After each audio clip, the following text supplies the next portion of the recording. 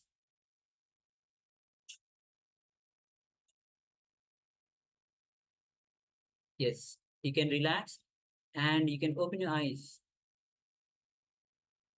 And let's take a moment and share what was revealed to you, what Swamiji revealed to you through your third eye. So requesting all the participants to take a moment and share what was revealed to you through your third eye as you are manifesting this power of seeing pictures blindfolded.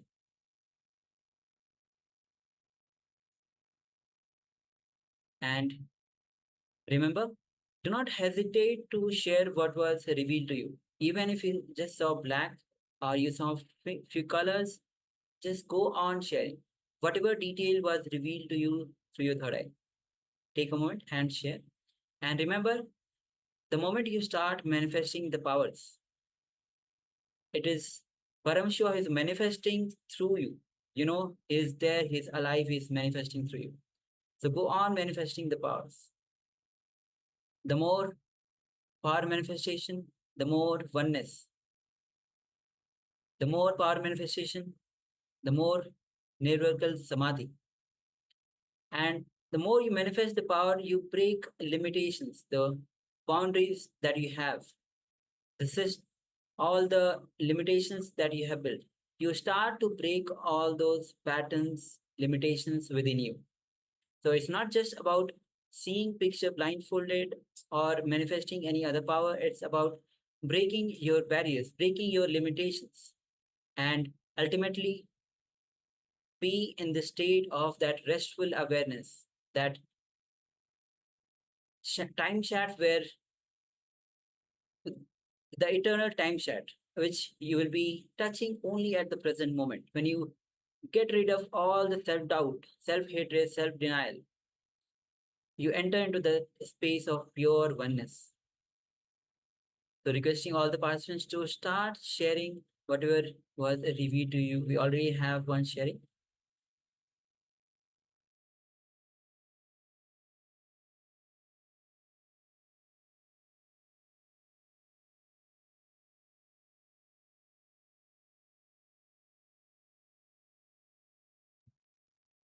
Charles S. Here's something blue.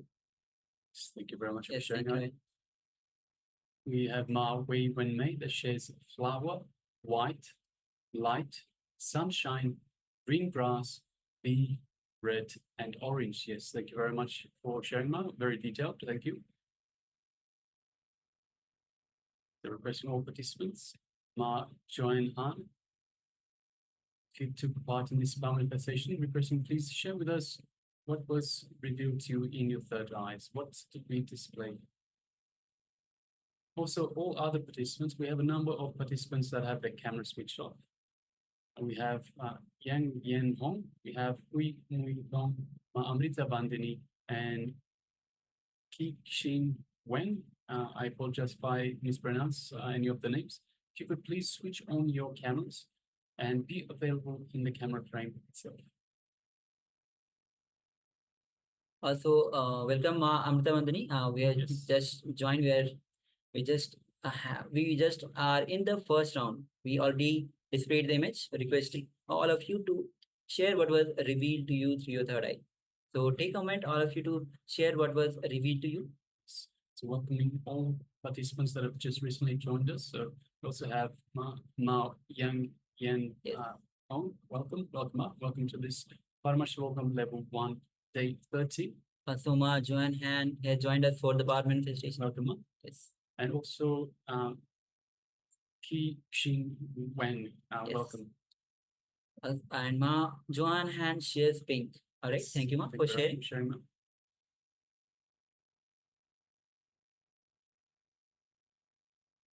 All right. All right, so now shortly we'll be moving on to the power manifestation, on to the verification stage of the power manifestation. If you're still sharing, please continue to share. Meanwhile, let us see the image we displayed for you just earlier. Yes. Yes, So- as you can see, it's a beautiful scene where you can see flamingos all over the flamingos. They are in the kind of a water lake or water body, and it seems like a ocean. Lots of okay, it's a water body. Lots of flamingos. Even you can see few of them actually flying. All right. So we have also reflections of the flamingos which are falling on the water. And there are various colors: white, red, black, blue. Yes. So let's go through the sharings. Yes, so we have Klaus Aya that shares something blue. So yes, definitely Aya, we have the water itself that is blue, and the reflection from the sky as well. So yes, thank you very much for sharing, Aya. Just one thing, if I could request, so Klaus Aya, so you're getting the main details right. Try to go into a bit more detail. So give us a little bit more detail. See if you can get more detail about the image itself. So you're seeing consistently the right details, but just go into a little bit more detail. If you can, just ask for a little bit more information. So yes, thank you very much, Shaya, and congratulations for manifesting. Ma wave in me shares flower, white, light, sunshine, grass, green grass, bee, red, orange. All right. So we have definitely white color. The body of the flamingo is in white and light. Definitely the sun is shining. It's the daytime. Sun is shining. Green grasses. We don't have any green grasses over here. Bees. We don't have any bees. Red. Definitely we have the red color. The legs of the flamingo are in red color. Orange and flowers. We don't have any flowers or orange. They have any significant differences in answers. All right, you have actually manifested this power. So much of sharing was actually matching. So yes, thank you, Ma, for sharing. Yes, and we also have Ma Joanne Han that says pink.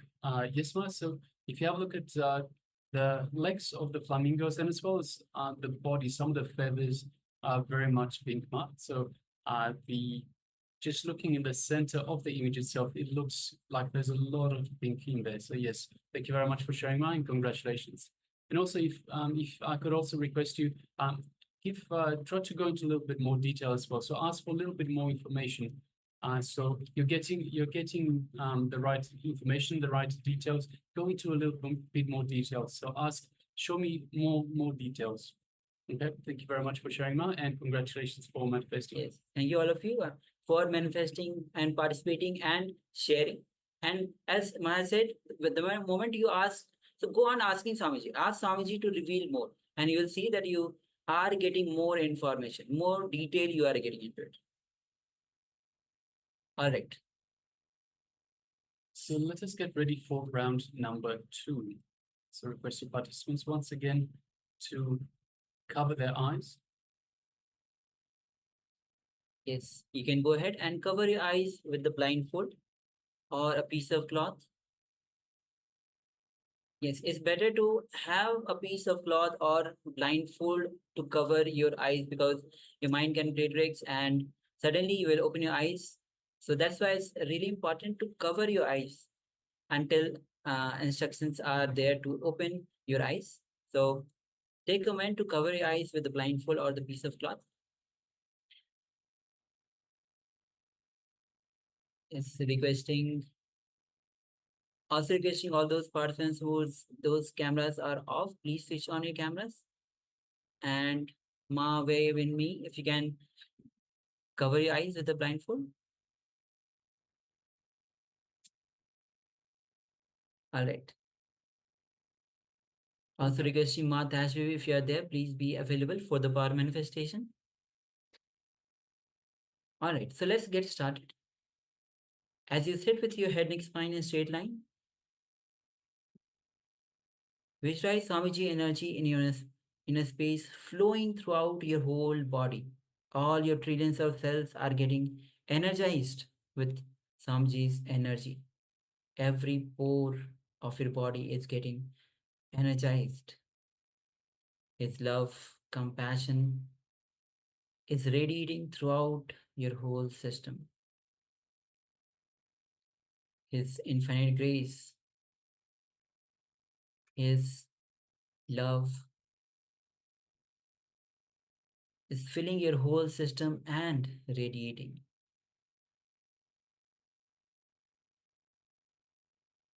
Now, gently bring your awareness to your third eye.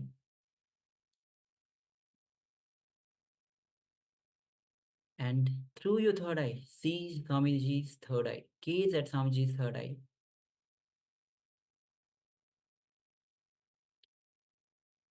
Remove any thought current that is coming, any thought pattern that is coming. Remove every single thought.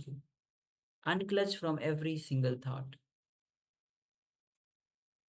Remove all your self-doubts, self-hatred, self-denial.